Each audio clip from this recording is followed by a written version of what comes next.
안녕하십니까? 지혜의 숲을 거니는 시간입니다. 오늘 우리는 마음의 가장 깊은 곳으로 떠나는 여정을 시작하려 합니다. 이 이야기가 당신의 마음의 작은 등불이 되기를, 그리고 이 지혜를 주변의 소중한 이들과 함께 나누는 것은 그 자체로 하나의 아름다운 공덕이 될 것입니다. 저희의 여정에 동참하고 싶으시다면 구독을 통해 이 길을 함께 걸어주시길 바랍니다. 여러분의 작은 관심이 저희에겐 큰 빛이 됩니다. 오늘 이야기는 마음 공부의 가장 뛰어난 공덕에 대한 것입니다. 불교에서는 수승하다는 말을 아주 귀하게 여깁니다. 다를 수에 이길 승. 남다르게 뛰어나고 더할 나위 없이 훌륭하다는 의미죠. 세상의 수많은 공덕 중에서도 마음을 닦는 공부의 공덕이야말로 가장 수승하다고 합니다. 이 깊은 이야기를 시작하기에 앞서 잠시 자연의 섭리를 들여다볼까요? 마침 오늘은 1년 중 밤이 가장 길다는 동지입니다. 우리 동아시아 문화권에서 새해를 맞이하는 과정은 크게 3단계로 이루어집니다. 동지는 그 첫 번째 시작을 알리는 아주 중요한 날입니다. 겨울동자는 마칠종자와 그 의미가 통합니다. 묵은 한 해의 기운이 마침내 끝에 이르렀다는 뜻이죠. 1년 내내 세상을 지배하던 차가운 음의 기운이 그 정점에 달하는 날, 바로 그 순간 모든 것이 끝나는 바로 그 지점에서 새로운 하나의 기운이 태어납니다. 바로 양의 기운, 따스한 생명의 첫 숨결입니다. 그래서 동지는 끝이자 새로운 시작입니다. 어둠이 가장 깊을 때 비로소 한 줄기 빛이 싹 트는 순간인 것이죠. 이것을 기시, 즉 기운의 시작이라고 부릅니다. 그리고 우리가 흔히 설날이라 부르는 정월 초하룻날은 연시, 즉 한 해의 시작입니다. 마지막으로 봄의 문턱인 입추는 24절기의 첫걸음, 절시라고 합니다. 기운이 시작되고 해가 시작되고 계절이 시작되는 이 3번의 시작은 묵은 것을 떠나보내고 새로운 것을 맞이하는 우리 조상들의 지혜로운 의식이었습니다. 동지를 지나면 나이 1살을 더 먹는다고 하지요. 세월이 흘러 늙어가는 것을 아쉬워할 수도 있겠지만 그 본질은 새로운 시작에 있습니다. 낡은 것은 자연스레 사라지고 새 것이 그 자리를 채웁니다. 이것은 우리 수행의 원리와 정확히 같습니다. 우리의 수행, 즉 마음 공부는 발심에서 시작됩니다. 보리를 향한 거룩한 마음을 일으키는 것이죠.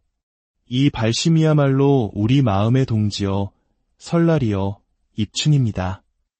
내 안에 선하고 청정한 마음이 딱 일어나는 순간 그동안 나를 괴롭히던 어둡고 번뇌 가득한 마음은 마치 그림자처럼 힘을 잃고 스르르 사라져버립니다. 큰 스님들께서 늘 말씀하시지요. 어둠이라는 것은 실체가 없다고 말입니다. 단지 밝음이 가려진 상태일 뿐 밝은 빛이 비추면 어둠은 흔적도 없이 사라집니다. 이와 같이 우리 마음의 좋은 마음, 지혜의 마음만 일으키면 중생의 끝없는 번뇌와 망상은 저절로 사라지는 것입니다.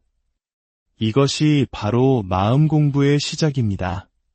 그렇다면 우리는 이 마음 공부를 해야만 할까요? 오늘날 많은 사람들은 행복하게 살기 위해 태어났다고 말합니다. 우리 한국인들에게 행복이 무엇이냐 물으면 아마 많은 이들이 이렇게 답할 겁니다. 좋은 학교를 나오고 좋은 직장에 들어가 높은 소득을 올리는 것. 그래서 우리 아이들은 유치원 때부터, 아니 어린이집에서부터 치열한 경쟁에 내몰립니다. 그 모든 노력이 행복을 위한 것이라고 믿기 때문입니다. 하지만 여기 아주 이상한 점이 있습니다. 그토록 행복을 위해 애쓰면서 정작 행복이 무엇이냐는 근본적인 질문 앞에서는 모두가 말문이 막히고 맙니다. 참으로 기가 막힌 현실 아닙니까? 제가 생각하는 진정한 행복은 3족, 즉 3가지 만족이 채워질 때 비로소 완성됩니다. 첫째는 부족함이 없는 만족입니다. 늘 불평불만이 없는 상태이지요. 둘째는 불쾌함이 없는 쾌족입니다.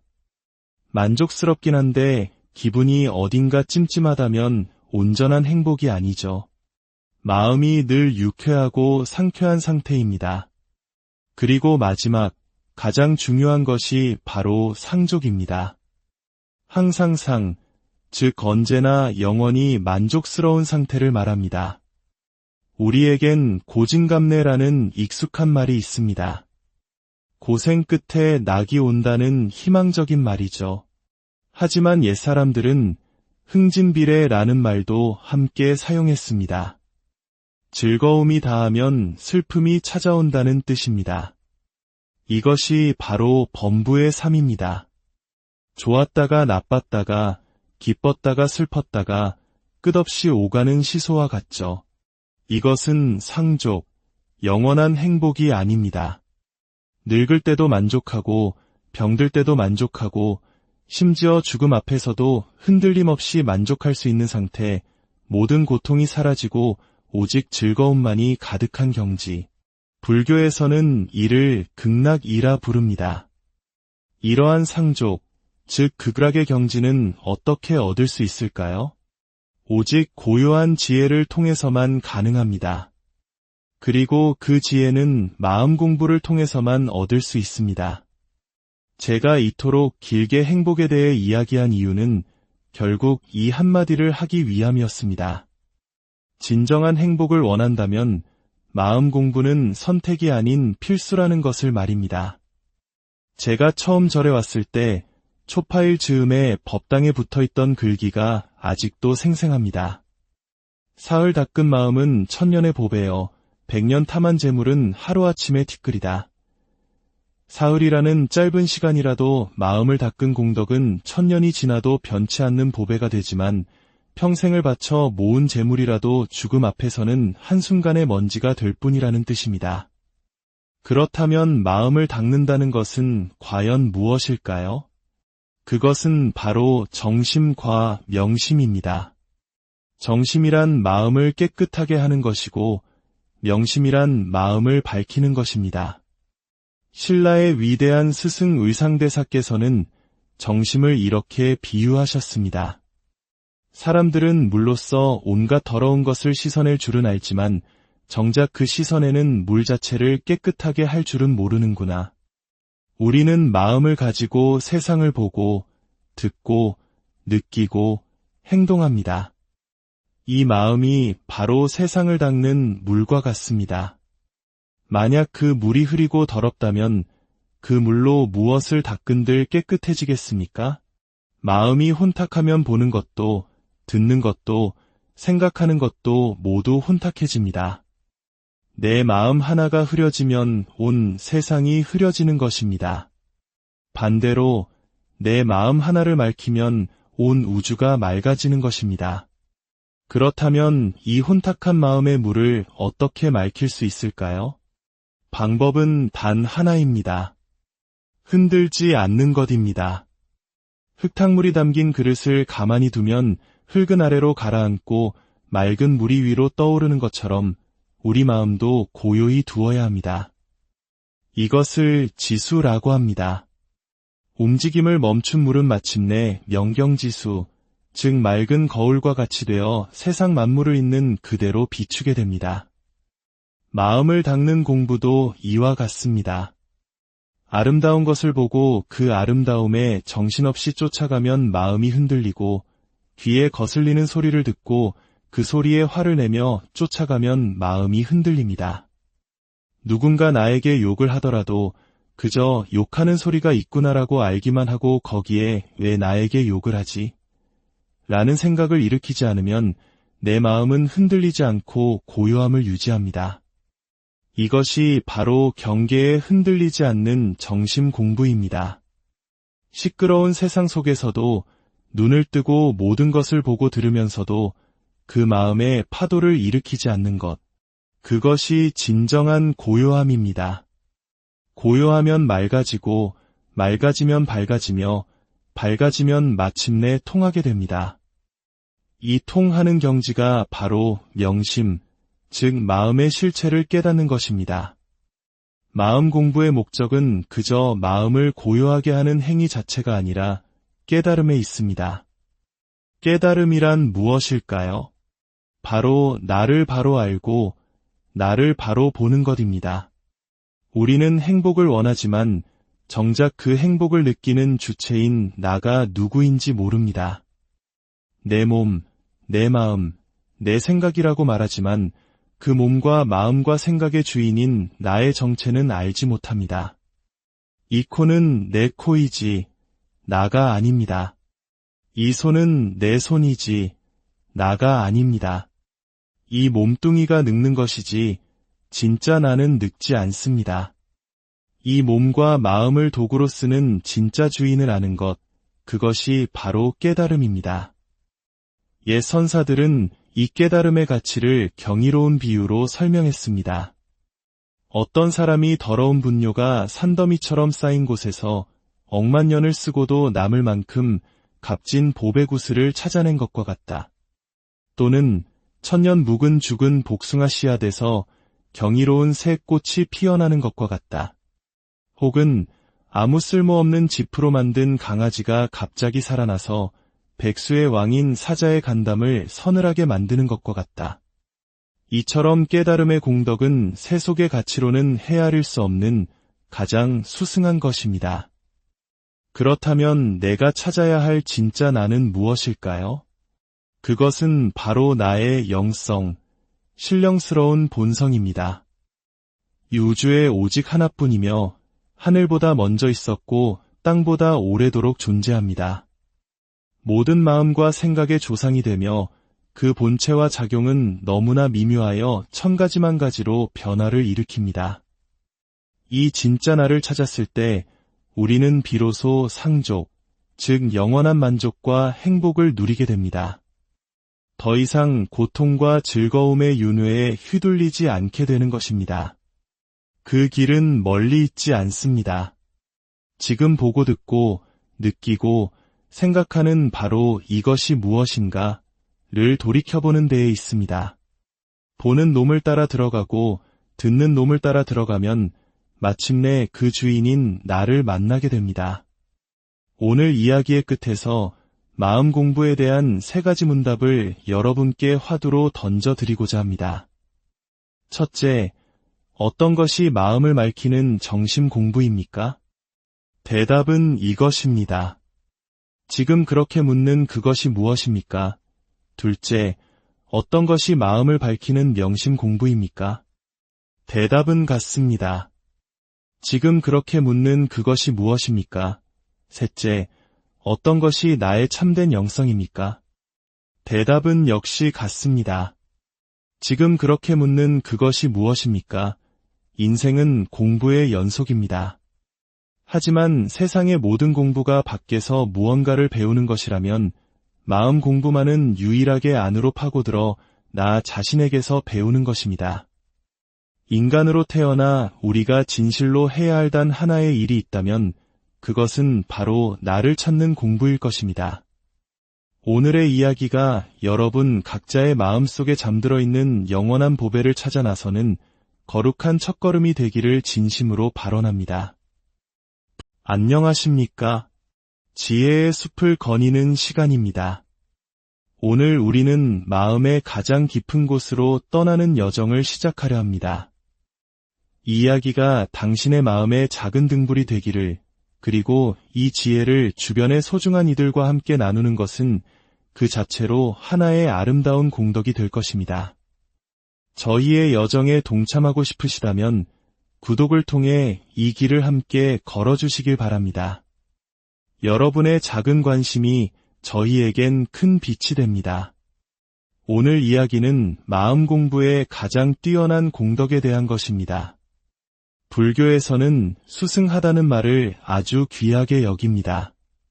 다를 수에 이길 승. 남다르게 뛰어나고 더할 나위 없이 훌륭하다는 의미죠. 세상의 수많은 공덕 중에서도 마음을 닦는 공부의 공덕이야말로 가장 수승하다고 합니다. 이 깊은 이야기를 시작하기에 앞서 잠시 자연의 섭리를 들여다볼까요? 마침 오늘은 1년 중 밤이 가장 길다는 동지입니다. 우리 동아시아 문화권에서 새해를 맞이하는 과정은 크게 3단계로 이루어집니다.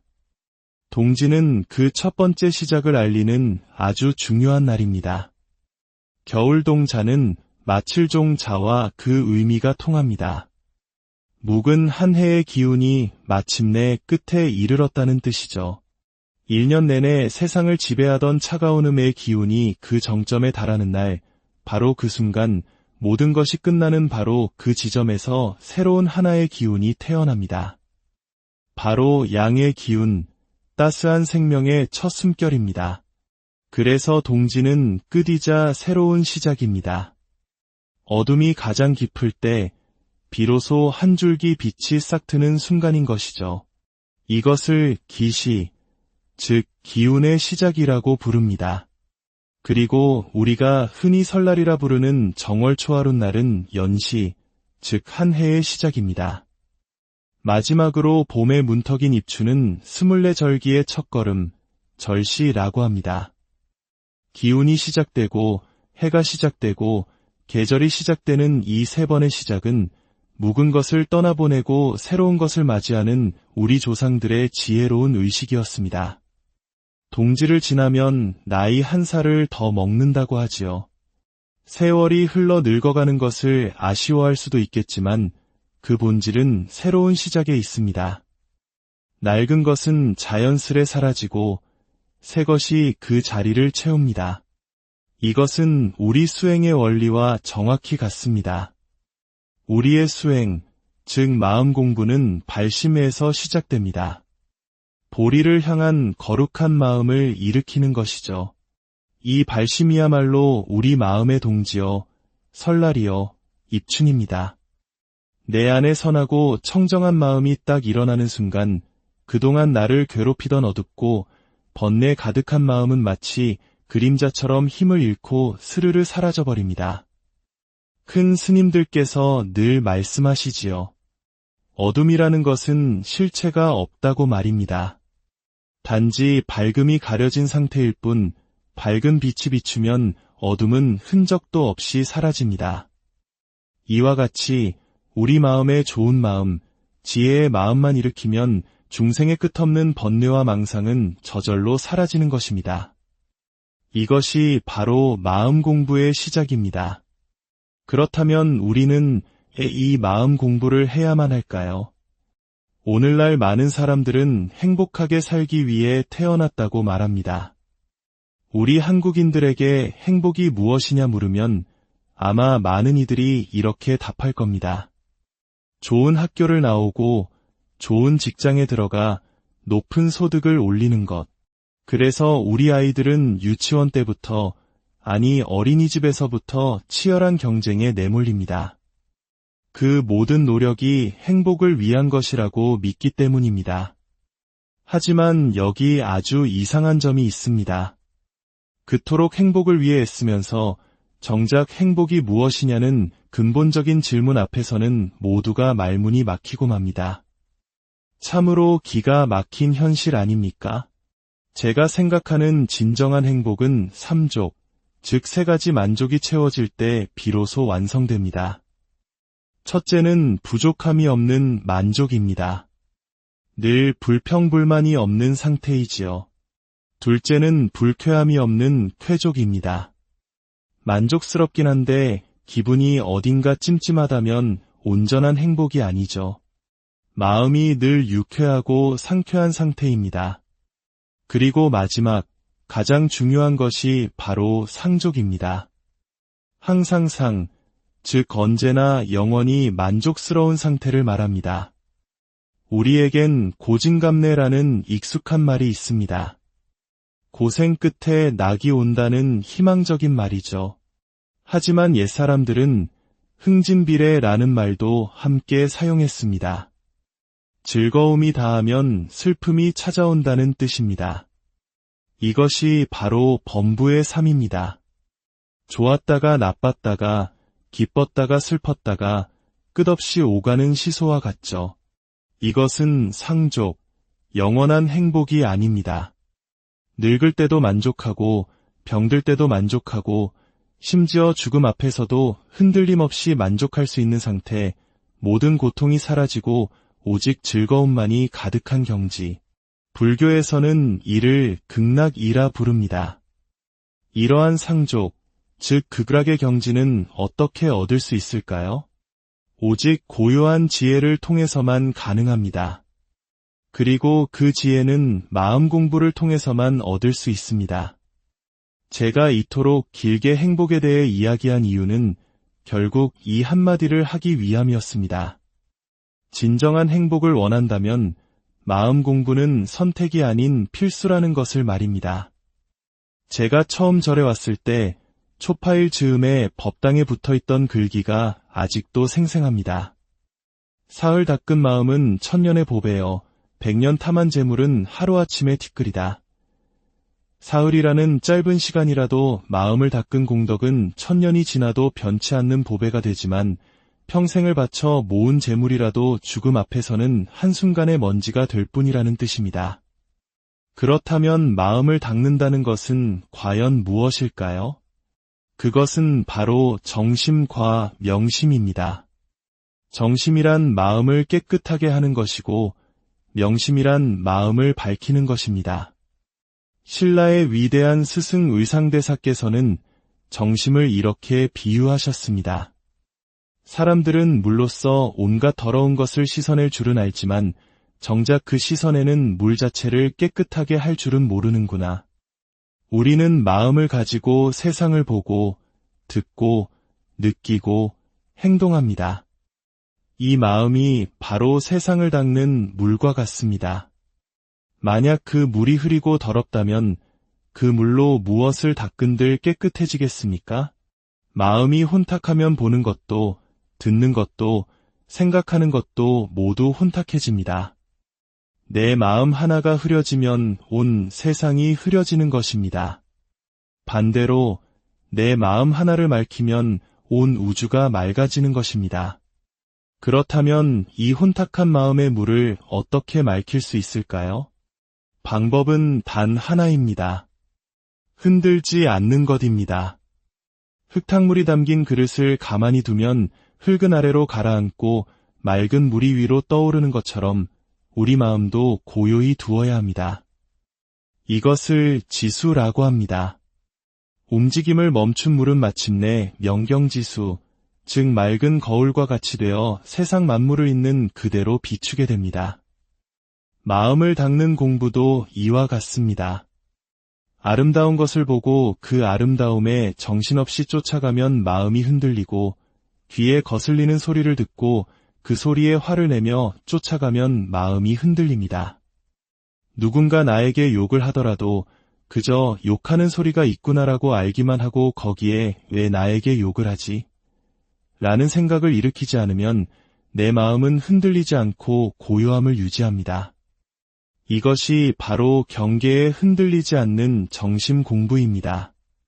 시끄러운 세상 속에서도 눈을 뜨고 모든 것을 보고 들으면서도 그 마음에 파도를 일으키지 않는 것, 그것이 진정한 고요함입니다. 고요하면 맑아지고, 맑아지면 밝아지며, 밝아지면 마침내 통하게 됩니다. 이 통하는 경지가 바로 명심, 즉 마음의 실체를 깨닫는 것입니다. 마음 공부의 목적은 그저 마음을 고요하게 하는 행위 자체가 아니라 깨달음에 있습니다. 깨달음이란 무엇일까요? 바로 나를 바로 알고 나를 바로 보는 것입니다. 우리는 행복을 원하지만 정작 그 행복을 느끼는 주체인 나가 누구인지 모릅니다. 내 몸, 내 마음, 내 생각이라고 말하지만 그 몸과 마음과 생각의 주인인 나의 정체는 알지 못합니다. 이 코는 내 코이지 나가 아닙니다. 이 손은 내 손이지 나가 아닙니다. 이 몸뚱이가 늙는 것이지 진짜 나는 늙지 않습니다. 이 몸과 마음을 도구로 쓰는 진짜 주인을 아는 것, 그것이 바로 깨달음입니다. 옛 선사들은 이 깨달음의 가치를 경이로운 비유로 설명했습니다. 어떤 사람이 더러운 분뇨가 산더미처럼 쌓인 곳에서 억만 년을 쓰고도 남을 만큼 값진 보배 구슬을 찾아낸 것과 같다. 또는 천년 묵은 죽은 복숭아 씨앗에서 경이로운 새 꽃이 피어나는 것과 같다. 혹은 아무 쓸모없는 지프로 만든 강아지가 갑자기 살아나서 백수의 왕인 사자의 간담을 서늘하게 만드는 것과 같다. 이처럼 깨달음의 공덕은 세속의 가치로는 헤아릴 수 없는 가장 수승한 것입니다. 그렇다면 내가 찾아야 할 진짜 나는 무엇일까요? 그것은 바로 나의 영성, 신령스러운 본성입니다. 이 우주에 오직 하나뿐이며 하늘보다 먼저 있었고 땅보다 오래도록 존재합니다. 모든 마음과 생각의 조상이 되며 그 본체와 작용은 너무나 미묘하여 천가지만 가지로 변화를 일으킵니다. 이 진짜 나를 찾았을 때 우리는 비로소 상족, 즉 영원한 만족과 행복을 누리게 됩니다. 더 이상 고통과 즐거움의 윤회에 휘둘리지 않게 되는 것입니다. 그 길은 멀리 있지 않습니다. 지금 보고 듣고 느끼고 생각하는 바로 이것이 무엇인가를 돌이켜보는 데에 있습니다. 보는 놈을 따라 들어가고 듣는 놈을 따라 들어가면 마침내 그 주인인 나를 만나게 됩니다. 오늘 이야기의 끝에서 마음 공부에 대한 3가지 문답을 여러분께 화두로 던져드리고자 합니다. 첫째, 어떤 것이 마음을 맑히는 정심 공부입니까? 대답은 이것입니다. 지금 그렇게 묻는 그것이 무엇입니까? 둘째, 어떤 것이 마음을 밝히는 명심 공부입니까? 대답은 같습니다. 지금 그렇게 묻는 그것이 무엇입니까? 셋째, 어떤 것이 나의 참된 영성입니까? 대답은 역시 같습니다. 지금 그렇게 묻는 그것이 무엇입니까? 인생은 공부의 연속입니다. 하지만 세상의 모든 공부가 밖에서 무언가를 배우는 것이라면 마음 공부만은 유일하게 안으로 파고들어 나 자신에게서 배우는 것입니다. 인간으로 태어나 우리가 진실로 해야 할 단 하나의 일이 있다면 그것은 바로 나를 찾는 공부일 것입니다. 오늘의 이야기가 여러분 각자의 마음속에 잠들어 있는 영원한 보배를 찾아 나서는 거룩한 첫걸음이 되기를 진심으로 발언합니다. 안녕하십니까? 지혜의 숲을 거니는 시간입니다. 오늘 우리는 마음의 가장 깊은 곳으로 떠나는 여정을 시작하려 합니다. 이 이야기가 당신의 마음의 작은 등불이 되기를, 그리고 이 지혜를 주변의 소중한 이들과 함께 나누는 것은 그 자체로 하나의 아름다운 공덕이 될 것입니다. 저희의 여정에 동참하고 싶으시다면 구독을 통해 이 길을 함께 걸어주시길 바랍니다. 여러분의 작은 관심이 저희에겐 큰 빛이 됩니다. 오늘 이야기는 마음 공부의 가장 뛰어난 공덕에 대한 것입니다. 불교에서는 수승하다는 말을 아주 귀하게 여깁니다. 다를 수에 이길 승. 남다르게 뛰어나고 더할 나위 없이 훌륭하다는 의미죠. 세상의 수많은 공덕 중에서도 마음을 닦는 공부의 공덕이야말로 가장 수승하다고 합니다. 이 깊은 이야기를 시작하기에 앞서 잠시 자연의 섭리를 들여다볼까요? 마침 오늘은 1년 중 밤이 가장 길다는 동지입니다. 우리 동아시아 문화권에서 새해를 맞이하는 과정은 크게 3단계로 이루어집니다. 동지는 그 첫 번째 시작을 알리는 아주 중요한 날입니다. 겨울동자는 마칠종자와 그 의미가 통합니다. 묵은 한 해의 기운이 마침내 끝에 이르렀다는 뜻이죠. 1년 내내 세상을 지배하던 차가운 음의 기운이 그 정점에 달하는 날, 바로 그 순간 모든 것이 끝나는 바로 그 지점에서 새로운 하나의 기운이 태어납니다. 바로 양의 기운, 따스한 생명의 첫 숨결입니다. 그래서 동지는 끝이자 새로운 시작입니다. 어둠이 가장 깊을 때 비로소 한 줄기 빛이 싹 트는 순간인 것이죠. 이것을 기시, 즉 기운의 시작이라고 부릅니다. 그리고 우리가 흔히 설날이라 부르는 정월 초하룻날은 연시, 즉 한 해의 시작입니다. 마지막으로 봄의 문턱인 입추는 24절기의 첫걸음, 절시라고 합니다. 기운이 시작되고 해가 시작되고 계절이 시작되는 이 세 번의 시작은 묵은 것을 떠나보내고 새로운 것을 맞이하는 우리 조상들의 지혜로운 의식이었습니다. 동지를 지나면 나이 한 살을 더 먹는다고 하지요. 세월이 흘러 늙어가는 것을 아쉬워할 수도 있겠지만 그 본질은 새로운 시작에 있습니다. 낡은 것은 자연스레 사라지고 새 것이 그 자리를 채웁니다. 이것은 우리 수행의 원리와 정확히 같습니다. 우리의 수행, 즉 마음 공부는 발심에서 시작됩니다. 보리를 향한 거룩한 마음을 일으키는 것이죠. 이 발심이야말로 우리 마음의 동지여, 설날이여, 입춘입니다. 내 안에 선하고 청정한 마음이 딱 일어나는 순간 그동안 나를 괴롭히던 어둡고 번뇌 가득한 마음은 마치 그림자처럼 힘을 잃고 스르르 사라져버립니다. 큰 스님들께서 늘 말씀하시지요. 어둠이라는 것은 실체가 없다고 말입니다. 단지 밝음이 가려진 상태일 뿐 밝은 빛이 비추면 어둠은 흔적도 없이 사라집니다. 이와 같이 우리 마음의 좋은 마음, 지혜의 마음만 일으키면 중생의 끝없는 번뇌와 망상은 저절로 사라지는 것입니다. 이것이 바로 마음 공부의 시작입니다. 그렇다면 우리는 이 마음 공부를 해야만 할까요? 오늘날 많은 사람들은 행복하게 살기 위해 태어났다고 말합니다. 우리 한국인들에게 행복이 무엇이냐 물으면 아마 많은 이들이 이렇게 답할 겁니다. 좋은 학교를 나오고 좋은 직장에 들어가 높은 소득을 올리는 것. 그래서 우리 아이들은 유치원 때부터, 아니 어린이집에서부터 치열한 경쟁에 내몰립니다. 그 모든 노력이 행복을 위한 것이라고 믿기 때문입니다. 하지만 여기 아주 이상한 점이 있습니다. 그토록 행복을 위해 애쓰면서 정작 행복이 무엇이냐는 근본적인 질문 앞에서는 모두가 말문이 막히고 맙니다. 참으로 기가 막힌 현실 아닙니까? 제가 생각하는 진정한 행복은 3족, 즉 3가지 만족이 채워질 때 비로소 완성됩니다. 첫째는 부족함이 없는 만족입니다. 늘 불평불만이 없는 상태이지요. 둘째는 불쾌함이 없는 쾌족입니다. 만족스럽긴 한데 기분이 어딘가 찜찜하다면 온전한 행복이 아니죠. 마음이 늘 유쾌하고 상쾌한 상태입니다. 그리고 마지막, 가장 중요한 것이 바로 상족입니다. 항상 상, 즉 언제나 영원히 만족스러운 상태를 말합니다. 우리에겐 고진감래라는 익숙한 말이 있습니다.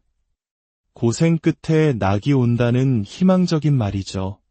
하지만 옛사람들은 흥진비례라는 말도 함께 사용했습니다. 즐거움이 다하면 슬픔이 찾아온다는 뜻입니다. 이것이 바로 범부의 삶입니다.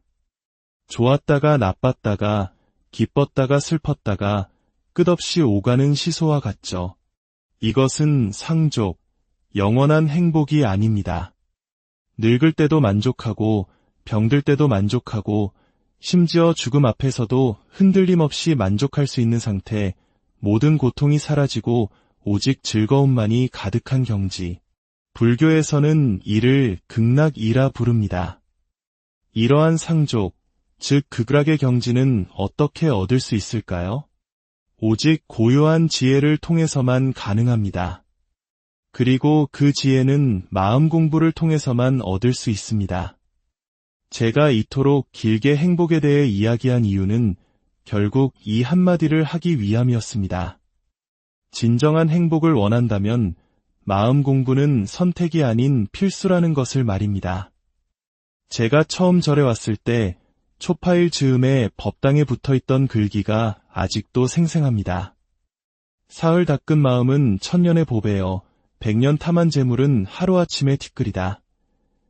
사흘이라는 짧은 시간이라도 마음을 닦은 공덕은 천년이 지나도 변치 않는 보배가 되지만 평생을 바쳐 모은 재물이라도 죽음 앞에서는 한순간의 먼지가 될 뿐이라는 뜻입니다.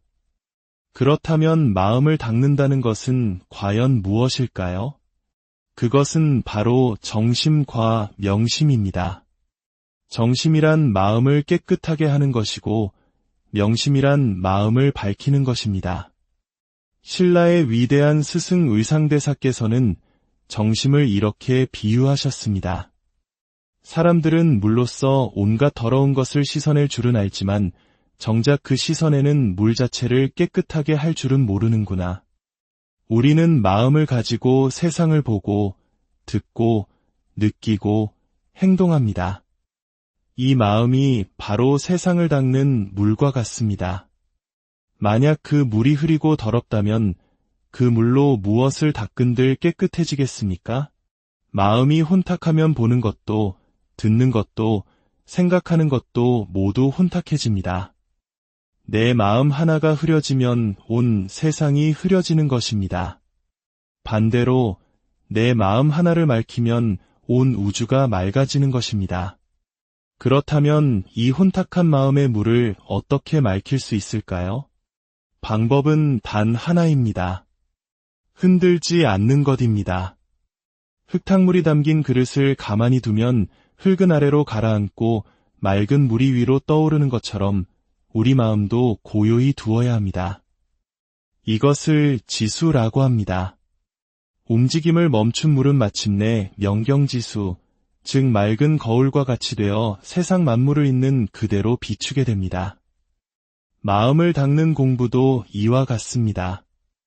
아름다운 것을 보고 그 아름다움에 정신없이 쫓아가면 마음이 흔들리고 귀에 거슬리는 소리를 듣고 그 소리에 화를 내며 쫓아가면 마음이 흔들립니다. 누군가 나에게 욕을 하더라도 그저 욕하는 소리가 있구나라고 알기만 하고 거기에 왜 나에게 욕을 하지? 라는 생각을 일으키지 않으면 내 마음은 흔들리지 않고 고요함을 유지합니다. 이것이 바로 경계에 흔들리지 않는 정심 공부입니다. 시끄러운 세상 속에서도 눈을 뜨고 모든 것을 보고 들으면서도 그 마음에 파도를 일으키지 않는 것, 그것이 진정한 고요함입니다. 고요하면 맑아지고, 맑아지면 밝아지며, 밝아지면 마침내 통하게 됩니다. 이 통하는 경지가 바로 명심, 즉 마음의 실체를 깨닫는 것입니다. 마음 공부의 목적은 그저 마음을 고요하게 하는 행위 자체가 아니라 깨달음에 있습니다. 깨달음이란 무엇일까요? 바로 나를 바로 알고 나를 바로 보는 것입니다. 우리는 행복을 원하지만 정작 그 행복을 느끼는 주체인 나가 누구인지 모릅니다. 내 몸, 내 마음, 내 생각이라고 말하지만 그 몸과 마음과 생각의 주인인 나의 정체는 알지 못합니다. 이 코는 내 코이지 나가 아닙니다. 이 손은 내 손이지 나가 아닙니다. 이 몸뚱이가 늙는 것이지 진짜 나는 늙지 않습니다. 이 몸과 마음을 도구로 쓰는 진짜 주인을 아는 것, 그것이 바로 깨달음입니다. 옛 선사들은 이 깨달음의 가치를 경이로운 비유로 설명했습니다. 어떤 사람이 더러운 분뇨가 산더미처럼 쌓인 곳에서 억만 년을 쓰고도 남을 만큼 값진 보배구슬을 찾아낸 것과 같다. 또는 천년 묵은 죽은 복숭아 씨앗에서 경이로운 새 꽃이 피어나는 것과 같다. 혹은 아무 쓸모없는 지프로 만든 강아지가 갑자기 살아나서 백수의 왕인 사자의 간담을 서늘하게 만드는 것과 같다. 이처럼 깨달음의 공덕은 세속의 가치로는 헤아릴 수 없는 가장 수승한 것입니다. 그렇다면 내가 찾아야 할 진짜 나는 무엇일까요? 그것은 바로 나의 영성, 신령스러운 본성입니다. 이 우주에 오직 하나뿐이며 하늘보다 먼저 있었고 땅보다 오래도록 존재합니다. 모든 마음과 생각의 조상이 되며 그 본체와 작용은 너무나 미묘하여 천가지만 가지로 변화를 일으킵니다. 이 진짜 나를 찾았을 때 우리는 비로소 상족, 즉 영원한 만족과 행복을 누리게 됩니다. 더 이상 고통과 즐거움의 윤회에 휘둘리지 않게 되는 것입니다. 그 길은 멀리 있지 않습니다. 지금 보고 듣고 느끼고 생각하는 바로 이것이 무엇인가를 돌이켜보는 데에 있습니다. 보는 놈을 따라 들어가고 듣는 놈을 따라 들어가면 마침내 그 주인인 나를 만나게 됩니다. 오늘 이야기의 끝에서 마음 공부에 대한 3가지 문답을 여러분께 화두로 던져드리고자 합니다. 첫째, 어떤 것이 마음을 맑히는 정심 공부입니까? 대답은 이것입니다. 지금 그렇게 묻는 그것이 무엇입니까? 둘째, 어떤 것이 마음을 밝히는 명심 공부입니까? 대답은 같습니다. 지금 그렇게 묻는 그것이 무엇입니까? 셋째, 어떤 것이 나의 참된 영성입니까? 대답은 역시 같습니다. 지금 그렇게 묻는 그것이 무엇입니까? 인생은 공부의 연속입니다. 하지만 세상의 모든 공부가 밖에서 무언가를 배우는 것이라면 마음 공부만은 유일하게 안으로 파고들어 나 자신에게서 배우는 것입니다. 인간으로 태어나 우리가 진실로 해야 할 단 하나의 일이 있다면 그것은 바로 나를 찾는 공부일 것입니다. 오늘의 이야기가 여러분 각자의 마음속에 잠들어 있는 영원한 보배를 찾아 나서는 거룩한 첫걸음이 되기를 진심으로 발언합니다. 안녕하십니까? 지혜의 숲을 거니는 시간입니다. 오늘 우리는 마음의 가장 깊은 곳으로 떠나는 여정을 시작하려 합니다. 이 이야기가 당신의 마음의 작은 등불이 되기를, 그리고 이 지혜를 주변의 소중한 이들과 함께 나누는 것은 그 자체로 하나의 아름다운 공덕이 될 것입니다. 저희의 여정에 동참하고 싶으시다면 구독을 통해 이 길을 함께 걸어주시길 바랍니다. 여러분의 작은 관심이 저희에겐 큰 빛이 됩니다. 오늘 이야기는 마음 공부의 가장 뛰어난 공덕에 대한 것입니다. 불교에서는 수승하다는 말을 아주 귀하게 여깁니다. 다를 수에 이길 승. 남다르게 뛰어나고 더할 나위 없이 훌륭하다는 의미죠. 세상의 수많은 공덕 중에서도 마음을 닦는 공부의 공덕이야말로 가장 수승하다고 합니다. 이 깊은 이야기를 시작하기에 앞서 잠시 자연의 섭리를 들여다볼까요? 마침 오늘은 1년 중 밤이 가장 길다는 동지입니다. 우리 동아시아 문화권에서 새해를 맞이하는 과정은 크게 3단계로 이루어집니다. 동지는 그 첫 번째 시작을 알리는 아주 중요한 날입니다. 겨울동자는 마칠종자와 그 의미가 통합니다. 묵은 한 해의 기운이 마침내 끝에 이르렀다는 뜻이죠. 1년 내내 세상을 지배하던 차가운 음의 기운이 그 정점에 달하는 날, 바로 그 순간 모든 것이 끝나는 바로 그 지점에서 새로운 하나의 기운이 태어납니다. 바로 양의 기운, 따스한 생명의 첫 숨결입니다. 그래서 동지는 끝이자 새로운 시작입니다. 어둠이 가장 깊을 때 비로소 한 줄기 빛이 싹 트는 순간인 것이죠. 이것을 기시, 즉 기운의 시작이라고 부릅니다. 그리고 우리가 흔히 설날이라 부르는 정월초하룻 날은 연시, 즉 한 해의 시작입니다. 마지막으로 봄의 문턱인 입추는 24절기의 첫걸음, 절시라고 합니다. 기운이 시작되고 해가 시작되고 계절이 시작되는 이 3번의 시작은 묵은 것을 떠나보내고 새로운 것을 맞이하는 우리 조상들의 지혜로운 의식이었습니다. 동지를 지나면 나이 1살을 더 먹는다고 하지요. 세월이 흘러 늙어가는 것을 아쉬워할 수도 있겠지만 그 본질은 새로운 시작에 있습니다. 낡은 것은 자연스레 사라지고 새 것이 그 자리를 채웁니다. 이것은 우리 수행의 원리와 정확히 같습니다. 우리의 수행, 즉 마음 공부는 발심에서 시작됩니다. 보리를 향한 거룩한 마음을 일으키는 것이죠. 이 발심이야말로 우리 마음의 동지여, 설날이여, 입춘입니다. 내 안에 선하고 청정한 마음이 딱 일어나는 순간 그동안 나를 괴롭히던 어둡고 번뇌 가득한 마음은 마치 그림자처럼 힘을 잃고 스르르 사라져버립니다. 큰 스님들께서 늘 말씀하시지요. 어둠이라는 것은 실체가 없다고 말입니다. 단지 밝음이 가려진 상태일 뿐 밝은 빛이 비추면 어둠은 흔적도 없이 사라집니다. 이와 같이 우리 마음의 좋은 마음, 지혜의 마음만 일으키면 중생의 끝없는 번뇌와 망상은 저절로 사라지는 것입니다. 이것이 바로 마음 공부의 시작입니다. 그렇다면 우리는 이 마음 공부를 해야만 할까요? 오늘날 많은 사람들은 행복하게 살기 위해 태어났다고 말합니다. 우리 한국인들에게 행복이 무엇이냐 물으면 아마 많은 이들이 이렇게 답할 겁니다. 좋은 학교를 나오고 좋은 직장에 들어가 높은 소득을 올리는 것. 그래서 우리 아이들은 유치원 때부터, 아니 어린이집에서부터 치열한 경쟁에 내몰립니다. 그 모든 노력이 행복을 위한 것이라고 믿기 때문입니다.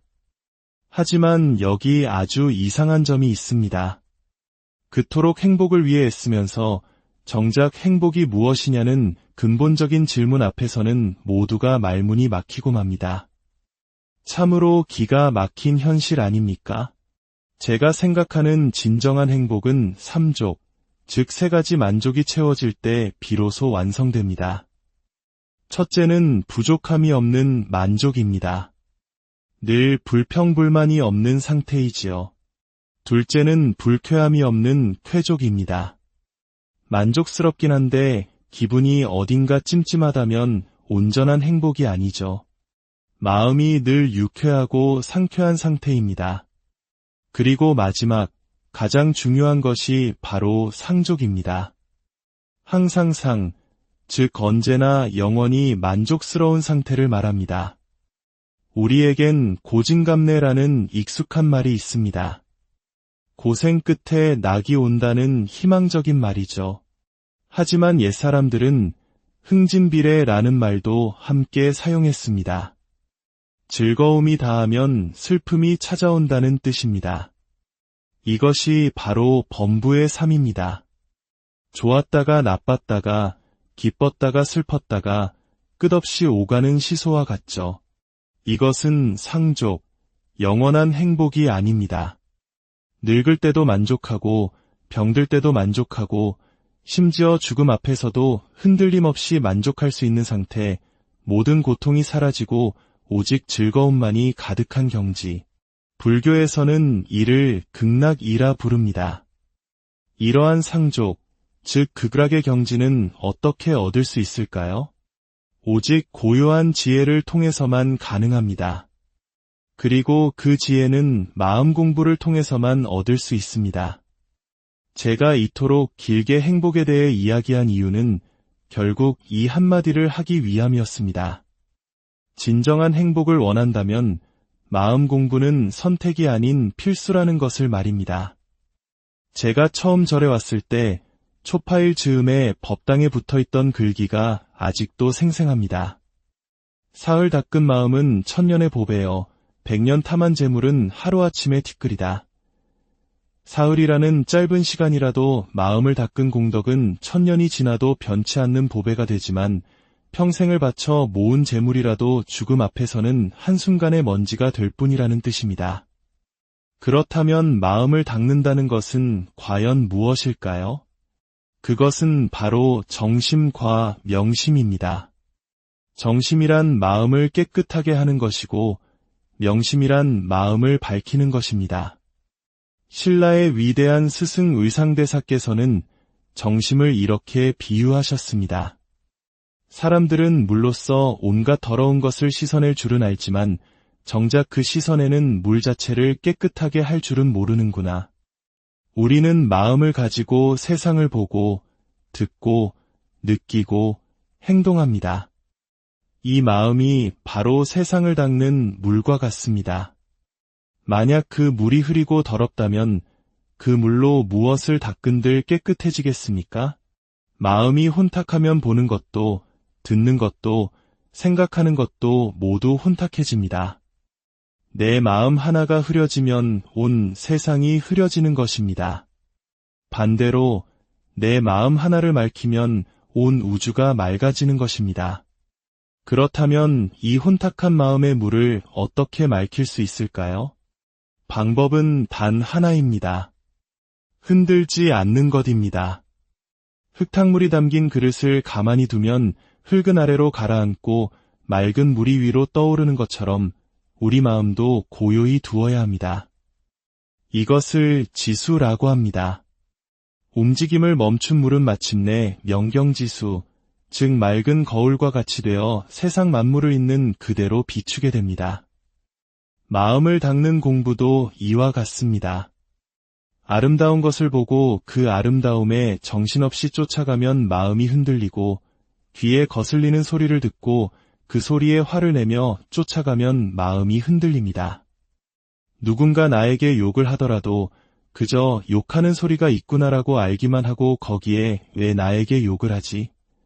라는 생각을 일으키지 않으면 내 마음은 흔들리지 않고 고요함을 유지합니다. 이것이 바로 경계에 흔들리지 않는 정심 공부입니다. 시끄러운 세상 속에서도 눈을 뜨고 모든 것을 보고 들으면서도 그 마음에 파도를 일으키지 않는 것, 그것이 진정한 고요함입니다. 고요하면 맑아지고, 맑아지면 밝아지며, 밝아지면 마침내 통하게 됩니다. 이 통하는 경지가 바로 명심, 즉 마음의 실체를 깨닫는 것입니다. 마음 공부의 목적은 그저 마음을 고요하게 하는 행위 자체가 아니라 깨달음에 있습니다. 깨달음이란 무엇일까요?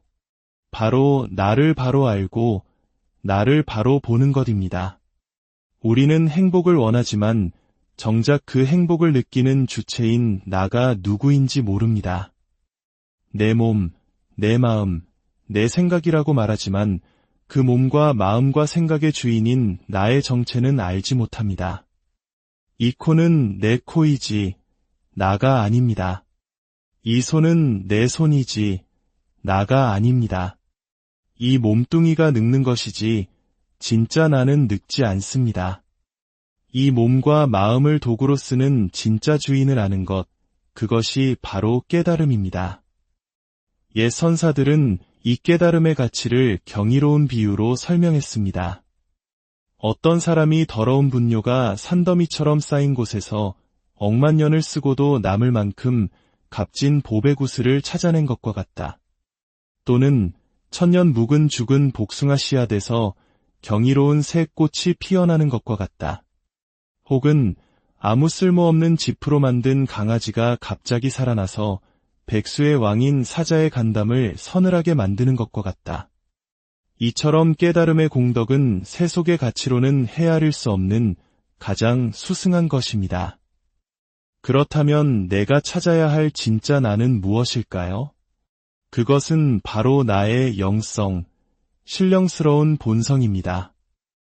이 우주에 오직 하나뿐이며 하늘보다 먼저 있었고 땅보다 오래도록 존재합니다. 모든 마음과 생각의 조상이 되며 그 본체와 작용은 너무나 미묘하여 천가지만 가지로 변화를 일으킵니다.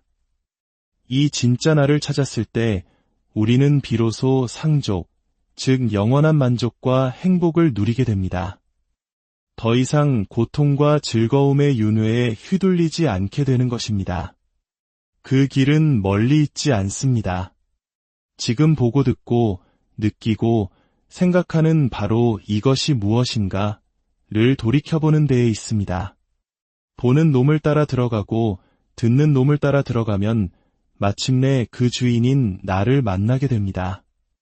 오늘 이야기의 끝에서 마음 공부에 대한 3가지 문답을 여러분께 화두로 던져드리고자 합니다.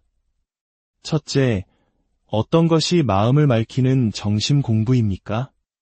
대답은 이것입니다. 지금 그렇게 묻는 그것이 무엇입니까? 둘째, 어떤 것이 마음을 밝히는 명심 공부입니까? 대답은 같습니다. 지금 그렇게 묻는 그것이 무엇입니까? 셋째, 어떤 것이 나의 참된 영성입니까? 대답은 역시 같습니다. 지금 그렇게 묻는 그것이 무엇입니까? 인생은 공부의 연속입니다. 하지만 세상의 모든 공부가 밖에서 무언가를 배우는 것이라면 마음 공부만은 유일하게 안으로 파고들어 나 자신에게서 배우는 것입니다. 인간으로 태어나 우리가 진실로 해야 할 단 하나의 일이 있다면 그것은 바로 나를 찾는 공부일 것입니다. 오늘의 이야기가 여러분 각자의 마음속에 잠들어 있는 영원한 보배를 찾아 나서는 거룩한 첫걸음이 되기를 진심으로 발언합니다. 안녕하십니까? 지혜의 숲을 거니는 시간입니다. 오늘 우리는 마음의 가장 깊은 곳으로 떠나는 여정을 시작하려 합니다.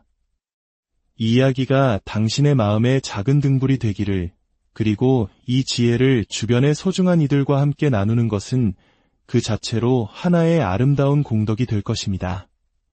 저희의 여정에 동참하고 싶으시다면 구독을 통해 이 길을 함께 걸어주시길 바랍니다.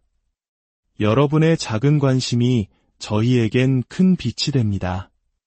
오늘 이야기는 마음 공부의 가장 뛰어난 공덕에 대한 것입니다.